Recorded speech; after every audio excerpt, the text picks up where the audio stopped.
இன்றைய நாளொரு சிந்தனை நிகழ்ச்சிக்கு உங்களை வரவேற்கின்றேன். இன்றைய நாளொரு சிந்தனை நிகழ்ச்சியில் அடுத்து நடக்கப் போவது யுத்தங்கள். யுத்தங்கள் என்பது உங்கள் எல்லாருக்கும் தெரியும். இஸ்ரேல் காசா யுத்தம் எவ்வளோ காலமாக நடக்குதுன்னு. இது விரிவடைந்து அடுத்த கட்டமாக லெபனானுக்குள்ளே போய் அப்படியே ஈரானுக்குள்ளே போய் இவர்கள் அணுகுண்டுகளை இந்த போர்க்கப்பல் உங்கள் எல்லாருக்கும் தெரியும். அமெரிக்கா போர்க்கப்பல், யூகே இந்த போர்க்கப்பல் எல்லாம் வந்து அரபிக்கடலில் நிற்கின்றது. இந்த போர்க்கப்பல்களுக்கு இவர்கள் குண்டு அடிப்பார்கள். அடித்தால் இந்த யுத்தம்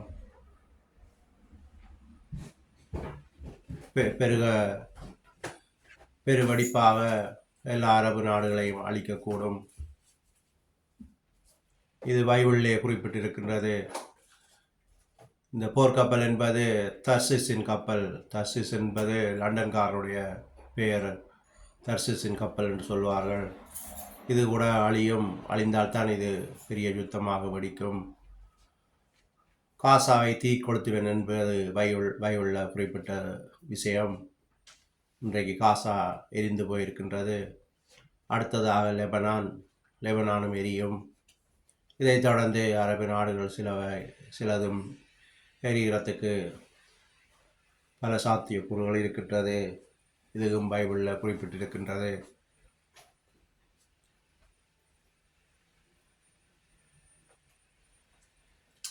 தன்வினை தன்னை சுடும் என்பார்கள். தாங்கள் செய்ததே திருப்பி அவர்களுக்கு வரப்போகின்றது. எதை விதைக்கிறோமோ அதை அறுப்போம். அவர்கள் ஏற்கனவே விதைத்தார்கள், இப்போது அறுக்கப் போகிறார்கள்.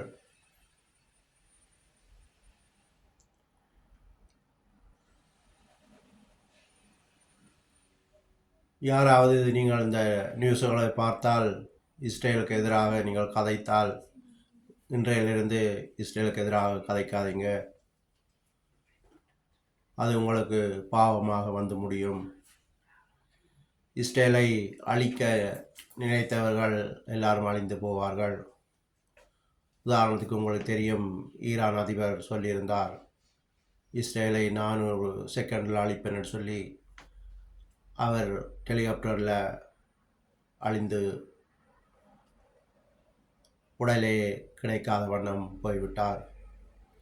இப்படியாக யார் இஸ்ரேலுக்கு எதிராக கதைப்பார்களோ அவர்களுக்கு கடவுளுடைய கோபம் அவர்கள் மேல் வரும்.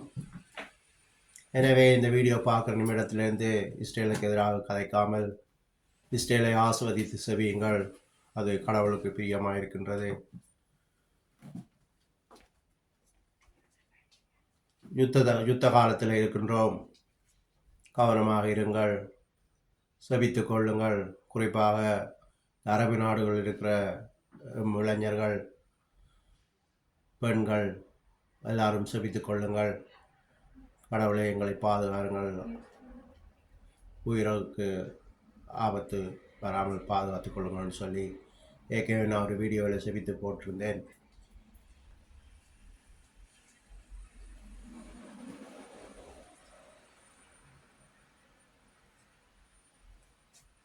இப்படியாக அடுத்து வரப்போகிற யுத்தத்துக்கு தயாராக இருங்கள், கவனமாக இருங்கள் என்று சொல்லி இன்றைய நாள் ஒரு சிந்தனை நிகழ்ச்சியை முடித்துக் கொள்கிறேன். நன்றி, வணக்கம்.